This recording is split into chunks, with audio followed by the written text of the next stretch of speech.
Ladies and gentlemen, welcome to a new episode of Flesh Wound Farce, where we review and discuss your and our favorite comedy films. This is the world's first and only combination trivia host and professional wrestling announcer of Chilean descent that currently resides in Southern California, Ozzy V. And with me, as always, on this program, first in the Northern California Bay Area, world-famous juggler, Greg Larson. How you doing, Greg?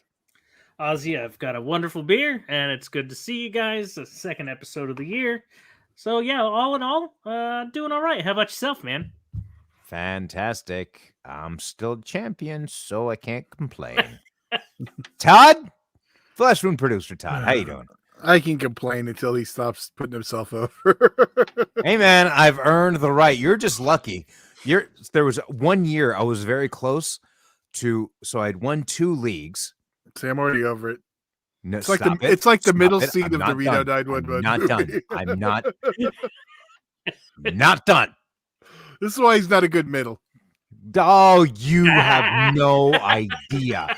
You know what? How dare you sit there? You've been to Denny's with me when I've been forced to be the middle, and it's fantastic. How dare you, sir? Anyway, as I was saying, now I even forgot what I was saying. Was that your whole ploy? God. I'm going to remember. So what are we watching tonight, Ozzy? Why couldn't you just let me talk? Anyway, I'm just going to jump right into it as soon as I remember. You remember when you think about it while we watch the trailer. We are watching, reviewing, discussing The Money Pit, released on March 26th, 1986, with a runtime of 91 minutes, directed by Richard Benjamin, written by David Greer, and also presented by Steven Spielberg. Greg. Todd, if you would be so kind to air the trailer.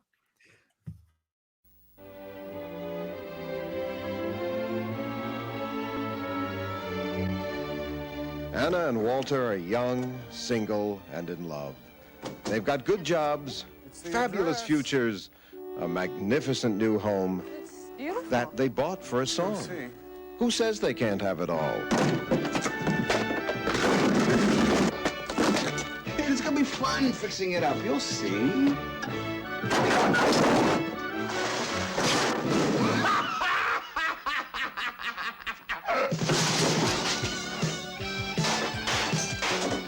Look, this is an old house. It's gonna need some work. $5,000? That's just a deposit. A little work. When do you think you can start? Just as soon as your check clears. A little care. Do you really buy this house? Yes, it is. A little imagination, and it's gonna be great. Oh, no, mister, you're out! Hey, Mr. Fielding, don't worry about a thing. Okay, guys, The Money Pit. If they've got what it takes, it's going to take everything they've got. Coming this Christmas from Universal Pictures.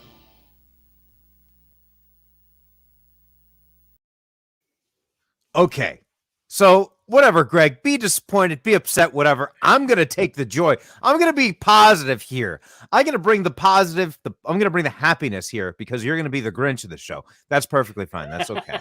I'll counter it. Now, this is starring Tom Hanks, Shelley Long, and Alexander Godunov pre-Die Hard. And he actually has some pretty good comedic timing. Like you're surprised because you're used to seeing him in Die Hard. So when he has some like good moments, it's like, oh, well, he had some range. But anyhow, we'll get to Greg last. Todd, any initial thoughts? Still managed to slip Die Hard in January. Yeah, I did. That was your initial thought? That's your only initial thought? Oh, on the movie? No, this is one I've seen over and over, the years. It's one of my mom's favorites, actually. I haven't watched it in a long time. It holds up. I remember laughing more the last few times I watched it, but I was probably like 15 years ago. So, but I still think it's a solid watch. Greg, over there with your arms folded. Look, it's not horrible. It just, like, okay, first off, this isn't their fault, but It's no when you- bachelor party. We get that. when you start the movie and it's got the Twin Towers for a comedy, like, I mean, it already kind of makes you go, oh man, like, because it brings back, thoughts. So that was kind of like a not good mood setting at first. Again, not their fault, but it wasn't bad overall. There were some great laugh out loud moments, but my only complaint of this movie was I felt like it was a lot of the same joke. Like there were a few moments where it did feel unique, it did feel fresh, but yeah, I did feel it was the same joke over and over throughout most of the movie. And there was one joke in there that, like, I felt was like, why was that even there? The whole dad thing. Like, did you only do that opening for the ending? Like, I don't get it. Yeah. Like, Yeah, they did. That was such a We like can get to So this we was can your put the puppet spoiler. show, is what you're saying. kind of. Well, except it didn't last that long. But it paid off. Yeah, there was a payoff to it. Yeah. Anyway, aside from just looking at the Are you- crust on the bread of the sandwich of the movie, Are you just like being so positive because Tom Hanks is like looking over your shoulder, making sure you don't talk shit? listen. I know. Okay, I'm going to be honest. So usually there is a green That's my screen line. behind me. However, this week this is actually young Tom Hanks in ghost form that is being captured on camera, and he has a gun pointed at my back. So I kind of have to, Well, him and the old man ghost should get together. And Oh, now that you superimposed the old man's image onto the screen, I didn't. jerk. I didn't Shut up. You just don't even notice when he's Shut there. up. Shut up. I know what Go- you're doing. back Anyway, and can we watch go the back to talk episode. about the movie? Yes. I almost want to see the trailer again. But anyway, I can play it. no, it's okay. Greg, I see what you mean by it being the same joke where it's like, oh yeah, this house is so bad. There's just, but if you're watching like a cartoon, you kind of it just reminded me like I was watching a live action cartoon. Right, but Especially- a cartoon's like 90 minutes. seconds, like, or a few minutes. But it's still it's not like the any. I think maybe this hit harder for me because my bathroom still needs a Todd. Just fix this editing, please. A shower. The date was given. And here's the thing: when the guy first came and he saw that the walls were taken out because they needed to remove the walls because of the water leaks in the walls, and he's like, okay, yeah, we're gonna have to do this, this, this.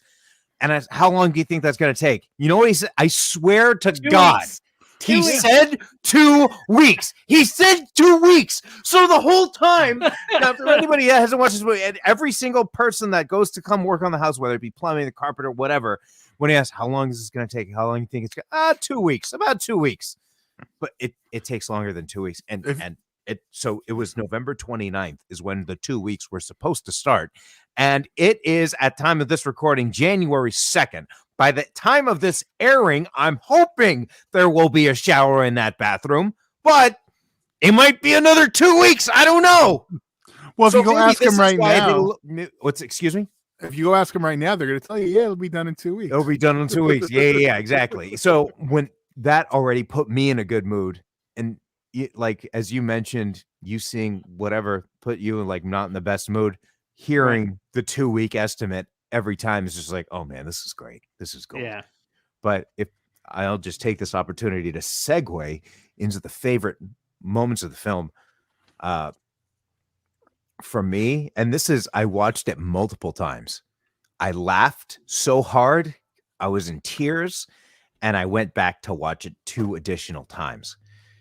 And it's actually from the trailer is when you see a hole, something falls through the floor, and Tom Hanks he's just at that breaking point and he just starts laughing repeatedly. Yes. I completely lost it. And I needed to see it multiple times because initially the joke itself wasn't funny, but the reaction to it just made it that much better. Right. And he did that laugh where he exhaled all the oxygen out of his lungs. And the thing is I first saw this movie at a very, very, very young age, like one of the first movies I ever saw, 4 or 5, because my sister loved this movie, right? And that laugh is the laugh I try to emulate if I'm trying to be obnoxious. I've discovered that's the laugh that I go to because I've heard myself do that laugh. Excuse me? My normal laugh? Shut up, Todd. But well, maybe you've heard me do that laugh at a wrestling show because things have brought me to that point. Oh, numerous times. There you go. But anyhow, my favorite, absolutely, I had to watch multiple times. Just that reaction to that particular moment, because this followed the kitchen scene, and just it was. You can say cartoons are 90 seconds. I don't care. I was fine with this being whatever it was because I felt it had moments that broke it up. That allowed their actual lives to show what would make sense and whatnot. Greg? Ellie, what made you laugh the most? How about that? Well, you took the one that made me definitely laugh the most. Okay, sorry. Although no, it's fine because there were some great moments, and I don't want to bag on this movie completely, but I do feel like when they nailed something in a unique way, I really appreciated it. My other one besides the laughing, when he's fixing the front door. And he closes it twice, and it's fine. And he's like, all right. And he goes in a third time, it ends up falling the whole way. That was golden, because you thought, he finally got a win. This is great. No. Todd? All right. Well, I'm going to go with one. It might be a little too over the top, but it made me laugh my ass off. When she unplugs the plug, and it sets off a Rube Goldberg chain of events with. Yes, that was actually my favorite scene as a kid.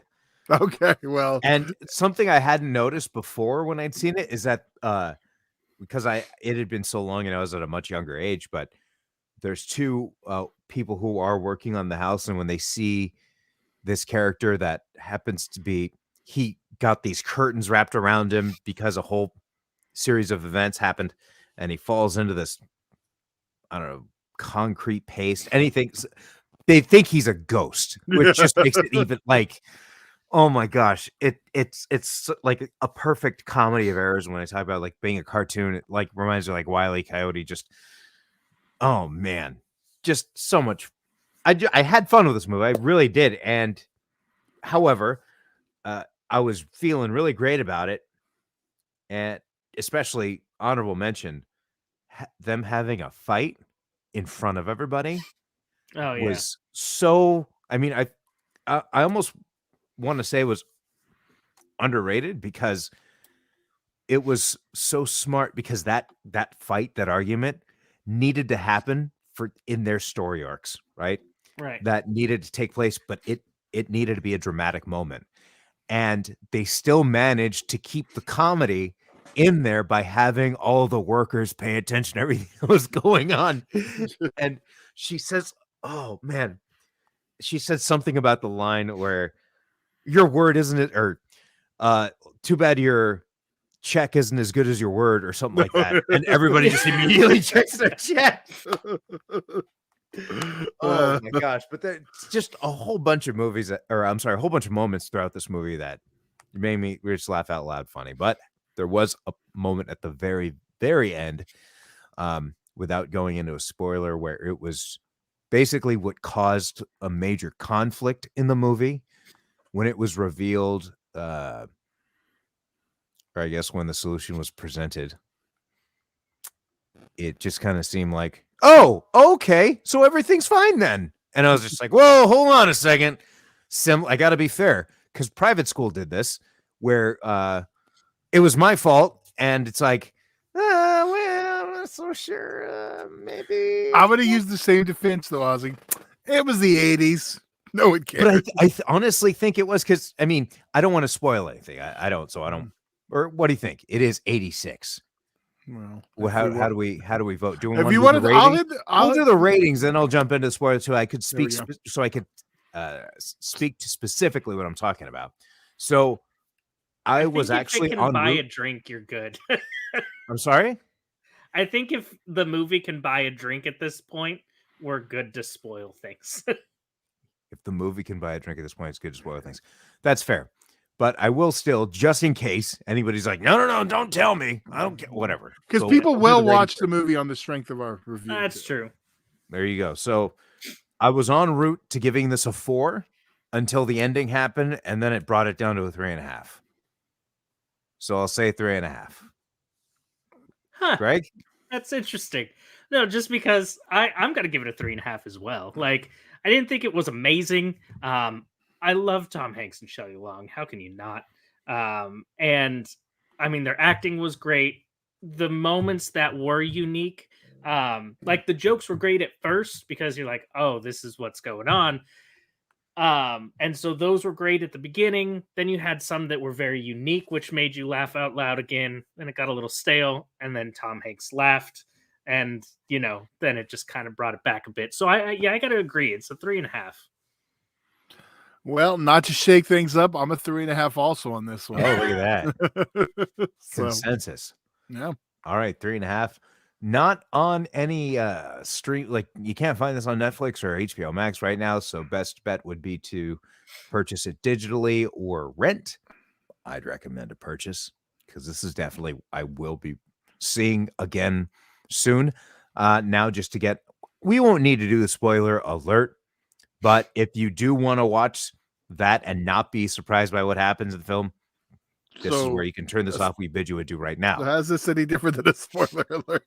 But the whole like That just means you're trying to get me not to play it. No, I don't want the sound because the sound should only be warranted for like newer films. No, we do it on everything.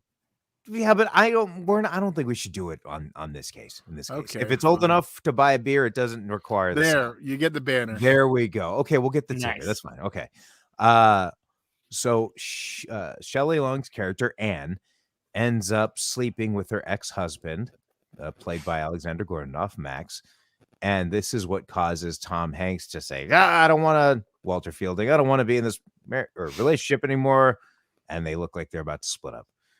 And then it turns out where he says, oh no, we didn't sleep together. You slept in the bedroom and I slept on the couch in the living room. I just wanted you to think that we slept together because I thought I could win you back. And she says, oh, Max, you're so sweet. And it's like, he lied to you. And because he lied to you, your relation, oh no, I don't want to be with you because he would just stay bad with me and not forgive me if I slept with somebody else. Like, well, not just lied to you, but lied that he kind of date raped you. Like, it's a whole nother step.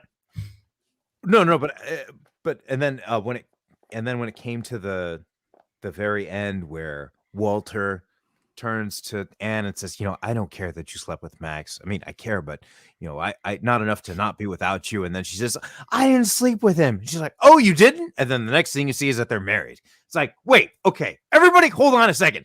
He's just cool that she said I slept with him and all of a sudden I didn't?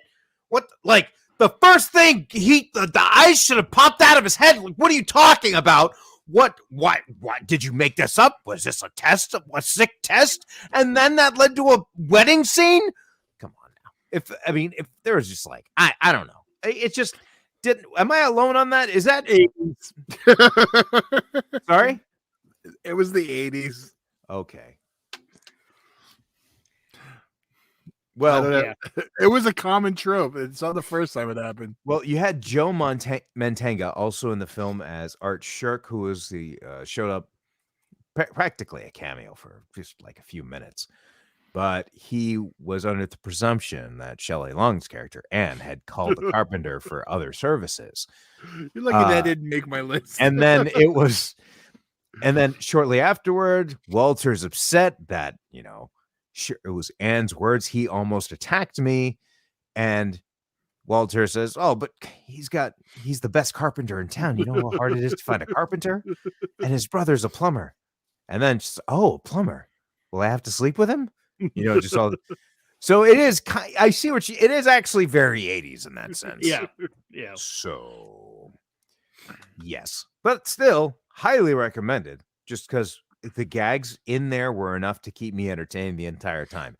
This actually felt it's strange. So last week we reviewed Reno 911 Hunt for QAnon, and that had a runtime of 85 minutes. This had a runtime of 91 minutes. However, Reno 911 Hunt for QAnon felt longer than this movie, despite having it. That's because you fell asleep. Fair point. But anyhow, still check it out. Now, Greg, Todd, anything else you want to say before you head out for the evening? Hopefully your bathroom is fixed by our next episode. It'll be 2 weeks. It'll be another 2 weeks. So we'll see. And to make you feel better, Ozzy, as someone who works at an apartment complex that deals with contractors, it's a thing. It's not just you. That's what makes the movie so funny. Right. That's yeah. what makes the gag so funny. So there you go. 2 weeks. Anything? 2 weeks. Always 2 weeks. All right, ladies and gentlemen. We'll see you next week with a brand new episode. That's Greg, Todd. I'm Ozzy V. We'll see you next week right here on Flesh Wound Farce.